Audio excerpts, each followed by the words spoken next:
Hospital black பார்ப்போம் வரீங்களா? இது அம்மாவ ரேஜா ஹாஸ்பிட்டல்ல ஆஞ்சியோக்கு டே கேர்ல அட்மிட் பண்ண பிளாக் தான். அம்மாக்கு 60 இயர்ஸ் ஆகுது. ஆல்ரெடி ஒரு தடவை அம்மாக்கு ஆஞ்சியோ எடுத்திருக்கு. 2 தடவை எடுத்திருக்கு. இது 3வது தடவை. ஏன்னா எவ்ரி ஒரு 2, 3 இயர்ஸ்ல நாங்க செக் பண்ணிக்கிடுவோம் வெதர் த பிளாக் வந்து பெருசா இருக்கா இல்லாட்டா பர்சன்டேஜ் அதே லெவல்ல தான் இருக்கான்னு.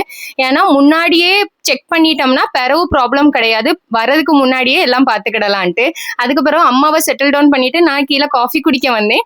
அங்க வந்து இப்படி ஒரு காடுக்குள்ள இதெல்லாம் வச்சிருக்காங்க. அதுக்கப்புறம் நான் காஃபி குடிச்சிட்டு மேல திரும்ப போய் அம்மாவை பார்த்தேன். அம்மாவோட ரூம்ல இருந்து பார்த்தா இப்படிதான் வியூ இருந்துச்சு.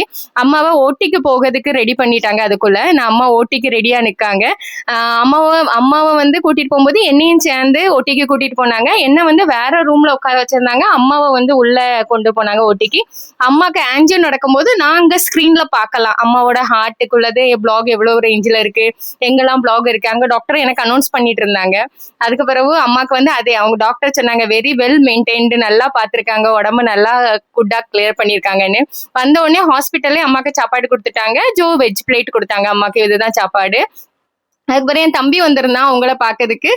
அவன் ஒரு 2 மணி போல வந்தான். அதுக்கு பிறகு வந்ததுக்கு அவங்க ஸ்நாக்ஸ் கொடுத்தாங்க அம்மாக்கு. அம்மாக்கு கை வலி தாங்க முடியல. ஏன்னா ஆன்ஜியோ பண்ணதுல கை ரொம்ப வலி இருந்துச்சு. ரொம்ப இரிட்டேட் ஆயிட்டு இருந்தாங்க. பாவமா இருந்துச்சு எனக்கு. எங்க அம்மா ஹாஸ்பிட்டல் உள்ள போகும்போது இப்படி சொல்லிட்டு போனாங்க பிள்ளைகள் எல்லாம் பாத்துக்கோமான்னு. நான் அந்த டைம் ரொம்ப அழுதுட்டு எனக்கு ரொம்ப கஷ்டமா இருந்துச்சு. ஒண்ணுமே இல்லைன்னு நம்மளுக்கு தெரியும்.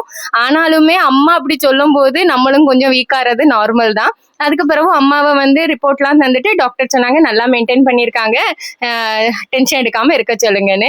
அதனால கையில இருந்து எல்லா அந்த சிரிஞ்சு எல்லாத்தையும் எடுத்துட்டு அம்மா வீட்டுக்கு கூட்டிட்டு வந்தாச்சு. இவ்வளவுதான் பிளாக். நீங்களும் உங்க அம்மா அப்பாவும் நல்லா பாத்துக்கிடுங்க. தேங்க்யூ.